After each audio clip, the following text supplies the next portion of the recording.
तो इनका माँ बाप बेचैन हो गया, मेरे बेटे के कब्र में पानी चला जाएगा और पता नहीं क्या होगा।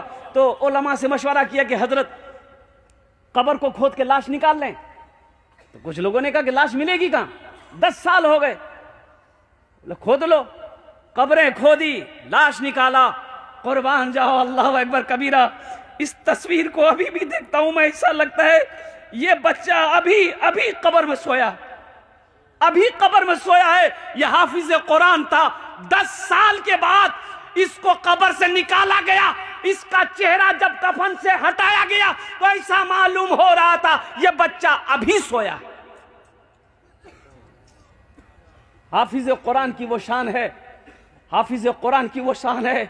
अरे ये कुरान से जो मोहब्बत करेगा अल्लाह उसको जमीन से उठाकर आसमान की बुलंदी पे पहुंचा देगा।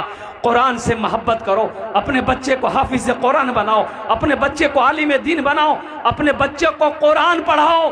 ताकि एक बात और याद रखिएगा, बेटे को चाहे दिल्ली में पढ़ाओ, चाहे अमेरिका में पढ़ा दो, चाहे लंदन ऑक्सफोर्ड में आप बच्चे को पढ़ा दो, कसम खुदा की कल क़यामत के दिन आपका बेटा आपको देखकर भागेगा।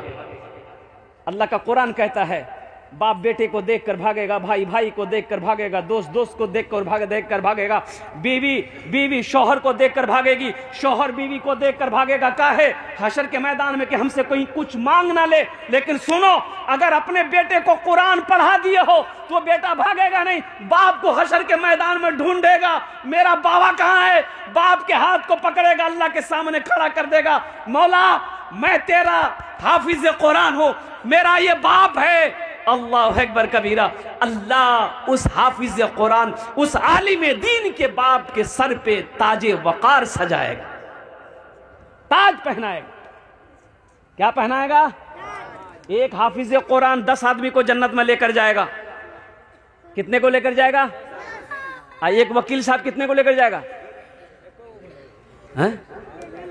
बड़ा बाबू, अरे बड़ा बाबू, दरोगा साहब,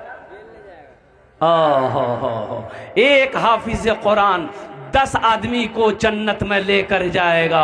अल्हम्दुलिल्लाह सुम्मा अल्हम्दुलिल्लाह। मेरे भाइयों, अपने बेटे को, अपनी बेटियों को, अपने पोतों को, अपने भतीजों को अल्हम्दुलिल्लाह सुम्मा अल्हम्दुलिल्लाह हाफिज कुरान बनाओ। इसलिए कम से कम अपने बेटे को कुरान पढ़ा दो।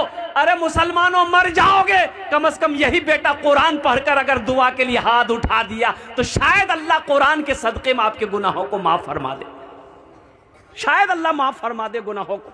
कुरान के सदक़े में, कुरान के तवस्सुल से अल्लाह आपके दर्जात को बुलंद अता फरमा दे।